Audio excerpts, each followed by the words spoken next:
Hello বন্ধুরা, এসএসসির তরফ থেকে আবার একটি নতুন চাকরির বিজ্ঞপ্তি। তো আজকের এই চাকরির বিজ্ঞপ্তি বা নোটিফিকেশনে পোস্টের নাম কি থাকছে এবং টোটাল ভ্যাকেন্সি কত রয়েছে, যোগ্যতা কি লাগবে, আবেদন কিভাবে করতে হবে, এক্সাম প্যাটার্ন অ্যান্ড সিলেবাস কি থাকছে, সিলেকশন প্রসেস কি রয়েছে, এক্সাম সেন্টার কোথায় কোথায় রয়েছে, কবে অ্যাপ্লিকেশন শুরু হচ্ছে এবং লাস্ট ডেট কবে, এ নিয়ে বিস্তারিতভাবে আলোচনা করব আজকের এই ভিডিওটিতে। তার আগে আমি রতন তোমাদেরকে সকলকেই স্বাগতম জানাই তোমাদের ইউটিউব চ্যানেল আর গুরু দর্শনে।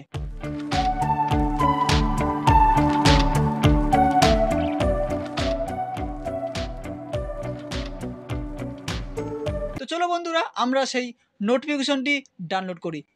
তো বন্ধুরা, নোটিফিকেশনটি ডাউনলোড করার আগে তোমাদের চলে আসতে হবে স্টাফ সিলেকশন কমিশনের যে নতুন ওয়েবসাইট, সেই ওয়েবসাইটে আসার পর নিচের দিকে একটু আসলেই তোমরা এখানে দেখতে পাবে 27/6/2024 এই নোটিফিকেশনটি জারি করা হয়েছে, যেটার নাম রয়েছে multitasking non technical staff and havildar CBIC CBN examination 2024। এর পাশে তোমরা পিডিএফ বাটন দেখতে পাবে, সেখানে ক্লিক করলেই তোমাদের নোটিফিকেশনটি ডাউনলোড হয়ে যাবে তোমাদের মেমোরি কার্ডে বা মোবাইল ফোনে। তো বন্ধুরা, চলো আমরা তাহলে এখন সেই নোটিফিকেশনটির দিকে চলে যাই। তো বন্ধুরা, ফাইনালি আমরা এখন নোটিফিকেশনে এখানে চলে এসেছি। তোমরা এখানে দেখতে পাচ্ছ 27/6/2024 এই নোটিফিকেশনটি জারি করা হয়েছে। তোমাদের যে পোস্টটির নাম থাকছে সেটা হচ্ছে multitasking and non technical staff and havildar. এখানে তোমাদের হাবিলদারের মধ্যে থাকছে সিবিআইসি অ্যান্ড সিবিএন।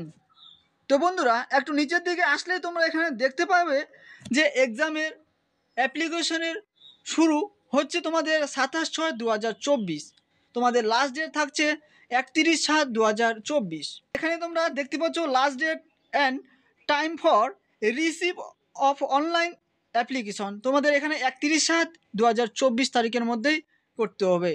তো বন্ধুরা, তোমাদের পেমেন্ট ফিস যেটা রয়েছে সেটা হচ্ছে 1/8/2024 তারিখের মধ্যেই পেমেন্টটা তোমাদের সাকসেস করতে হবে।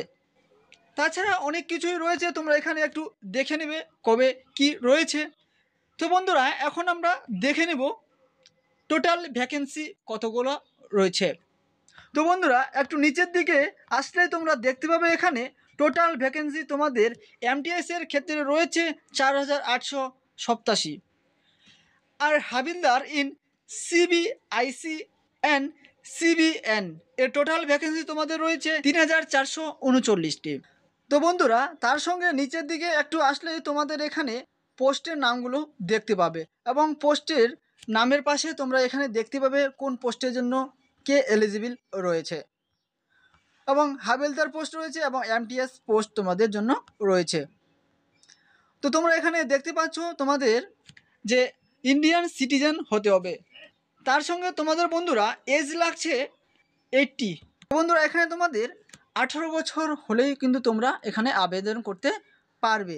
তাছাড়া বন্ধুরা, তোমাদের এসটি এবং এসসির জন্য 5 বছরের ছাড় থাকছে, ওবিসির জন্য 3 বছর, পিডাব্লিউডি জন্য রয়েছে 10 বছর। এইভাবে তোমরা এগুলো দেখে নেবে যাদের যেটা হয়। তো বন্ধুরা, তোমাদের যোগ্যতা কি লাগবে? তো বন্ধুরা, নিচের দিকে আসলে তোমরা এখানে দেখতে পাচ্ছ যা candidate must have pass matriculation examination, অর্থাৎ তোমাদের এখানে ন্যূনতম যোগ্যতা থাকতে হবে মাধ্যমিক পাস। তার সঙ্গে বন্ধুরা, আমরা দেখে নেব তোমাদের এই পোস্টের জন্য অ্যাপ্লাই করতে কত টাকা তোমাদের চার্জ করা হবে। তো বন্ধুরা, এখানে তোমরা দেখতে পাচ্ছ অ্যাপ্লিকেশন ফি আছে তোমাদের 100 টাকা। তাছাড়া তোমাদের যারা এসসি এসটি এবং পিডাব্লিউ রয়েছে তাদের জন্য ফিস ফ্রি, অর্থাৎ তাদের জন্য কোনো ধরনের ফিস লাগছে না। এবং যারা ওবিসি জেনারেল যাদের রয়েছে তাদের কিন্তু 100 টাকা তোমাদের এখানে পেমেন্ট করতে হবে।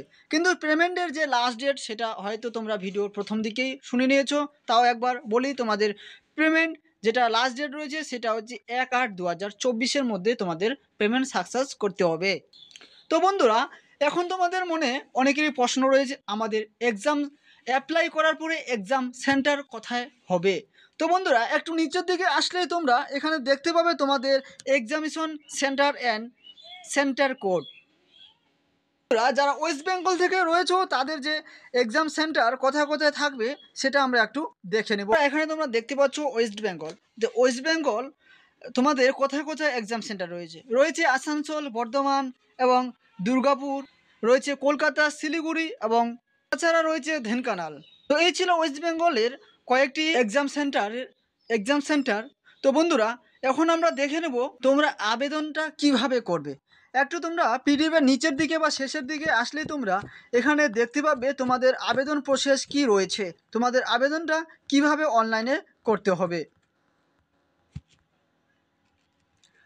তো প্রথমে তোমাদের যদি রেজিস্ট্রেশন করা না থাকে তাহলে তোমাদেরকে রেজিস্ট্রেশন করে নিতে হবে। তারপরে তোমাদের সেখানে যাবতীয় ডকুমেন্টস দিয়ে সম্পূর্ণ প্রসেসগুলো কমপ্লিট করতে হবে। তো বন্ধুরা, তোমাদের যদি ভিডিওটি ভালো লাগে তাহলে অবশ্যই লাইক এবং কি কমেন্ট করতে ভুলবে না। তাছাড়া তোমাদের এখানেই পিডিএফের মধ্যে তোমরা দেখতে পাবে তোমাদের সিলেবাস কি রয়েছে। তো বন্ধুরা, আজকের ভিডিওটি এখান থেকে শেষ করছি। দেখা হচ্ছে তোমাদের সঙ্গে অন্য কোনো এক নতুন ভিডিওতে।